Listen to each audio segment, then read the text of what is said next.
Приветствую вас на моем канале. В этом ролике свяжем такой интересный, простой узор. Очень красиво смотрится на больших полотнах. Такие звездочки, полуромбики. Классный универсальный узор, который очень просто вяжется.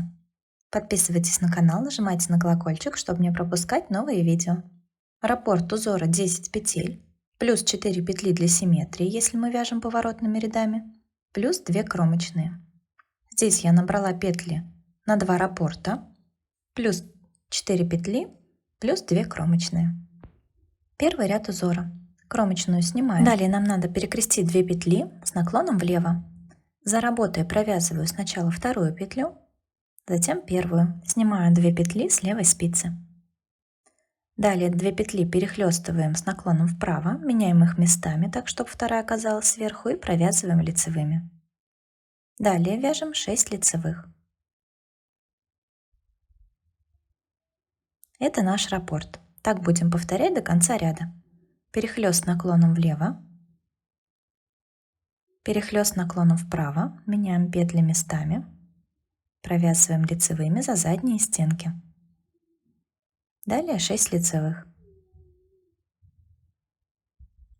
4 петли, что для симметрии, мы тоже вяжем с перехлёстами. За работой вводим спицу во вторую петлю, затем провязываем первую. Следующие 2 петли меняем местами, так чтобы вторая оказалась сверху. Провязываем лицевыми и кромочная изнаночная. Провязали первый ряд узора. Все четные ряды будем провязывать изнаночными. Петли всегда вяжем за ближайшую стенку, чтобы они не скрещивались. Здесь изнаночные провязываю за переднюю стенку. Если вы вяжете этот узор по кругу, соответственно, во всех четных рядах вы будете вязать петли лицевыми. Но при вязании по кругу петли для симметрии не набираются. То есть, если вы вяжете по кругу, то набираем количество петель для узора кратное 10. Второй ряд узора. Кромочную снимаем. Перехлёст нам надо сделать теперь не влево, а вправо. Меняем местами 2 петли. Вводим спицу спереди, работаю во вторую. Меняем местами с первой петлей. Провязываем их лицевыми. Далее перехлёст с наклоном влево. За работой вводим спицу во вторую петлю, провязываем ее лицевой, затем первую петлю и снимаем 2 петли с левой спицы. Далее 6 лицевых.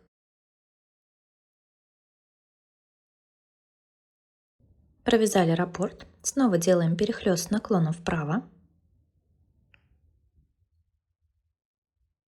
И перехлёст с наклоном влево.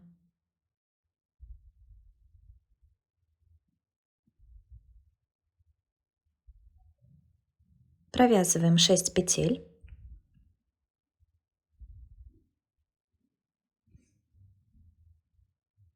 Довязали второй раппорт.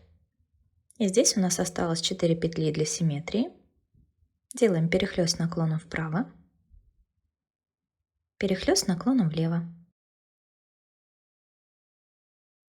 Провязали третий ряд, кромочная, изнаночная. Такие крестики у нас вырисовываются. Четвертый ряд узора изнаночный. Все петли провязываем изнаночными.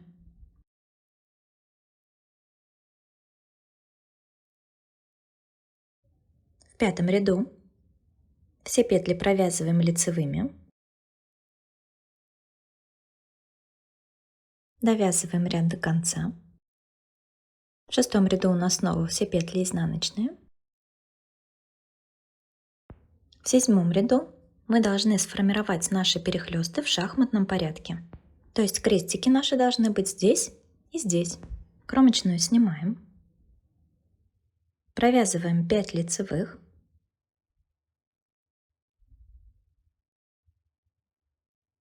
Далее делаем перехлесты. Сначала перехлест с наклоном влево. Затем перехлест с наклоном вправо.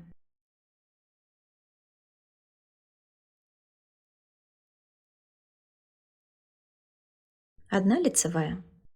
Это наш раппорт. 10 петель. Повторяем. Провязываем 5 петель лицевыми.